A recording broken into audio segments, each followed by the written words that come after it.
So once we finish our vacuum, we are ready to add refrigerant if necessary. Right now we're still using our 410A. That's probably going to change within about a year, but right now all of our new systems use our 410A.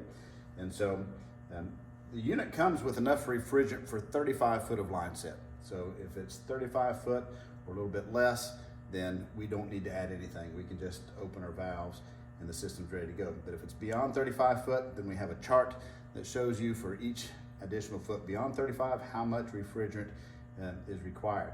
And so we're gonna assume that we're gonna need to add a little bit of refrigerant. So we're gonna take our middle hose. So we're still turned off here and our valve is closed here going into our system from where we just finished pulling a vacuum. But I'm gonna go ahead and hook up to my tank. And so we said that we're gonna have air in this yellow hose up to our manifold, and we need to purge that out before we start adding it into the system. Otherwise, we just push the air that's in the line right back into our system. And so the way we do that is with our valves closed, we're gonna open the tank with it in the upright position.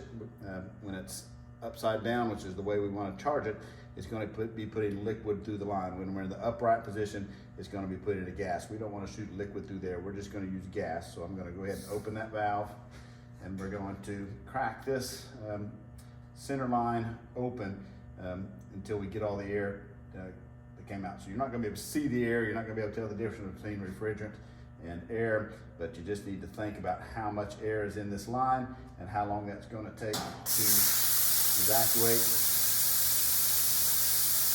And so that should be enough to where we have now a line that is full of refrigerant.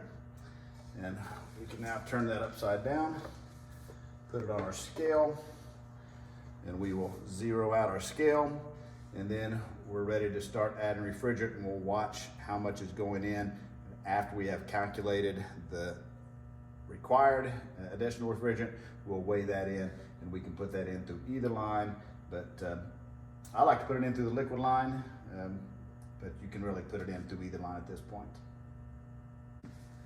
Now that we've added refrigerant, we're ready to disconnect our tank, but since we've been putting it in as a liquid, that means that the hose is also full of liquid. And so as we open this up, it's going to shoot the liquid that's in this hose right back out at us. We don't really want that. Number one, it'll freeze your fingers, but two, it's a loss of a lot of refrigerant that we don't need to lose. And so one way that we can avoid that is by purging this line the same way we purge the air out of it. We can purge that liquid refrigerant into the system. So once we turn the tank back upright, that means that gas is going to be coming out. So my valve is still open. So now I can just crack my valve open.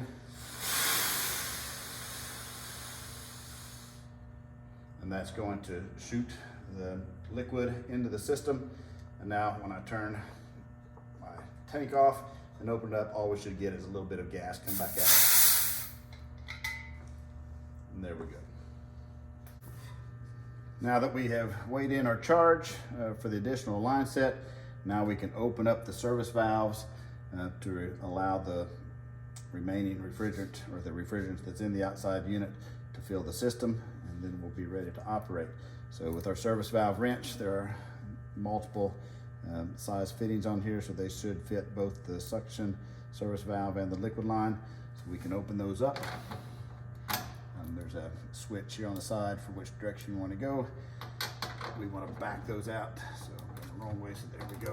We want to set that down in and back it all the way out until it hits a stop. And give it an extra little snug.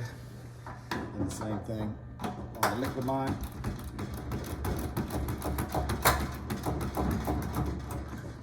Back that out till it hits a snug. And then an extra little turn. And then we also want to make sure that the caps for our actual service valves are tight. Same with those, they can tighten down like a flare nut. So we want to get those to where they are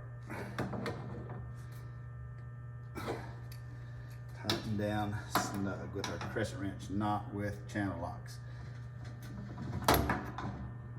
Make sure you use a crescent wrench and not channel locks.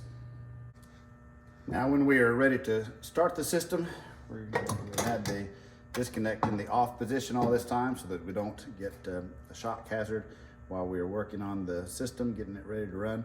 So now that we are ready to run, we're going to take that plug out. We're going to switch it over to the on position, push it in to where it seats all the way in. And we can close it up and we are ready to operate.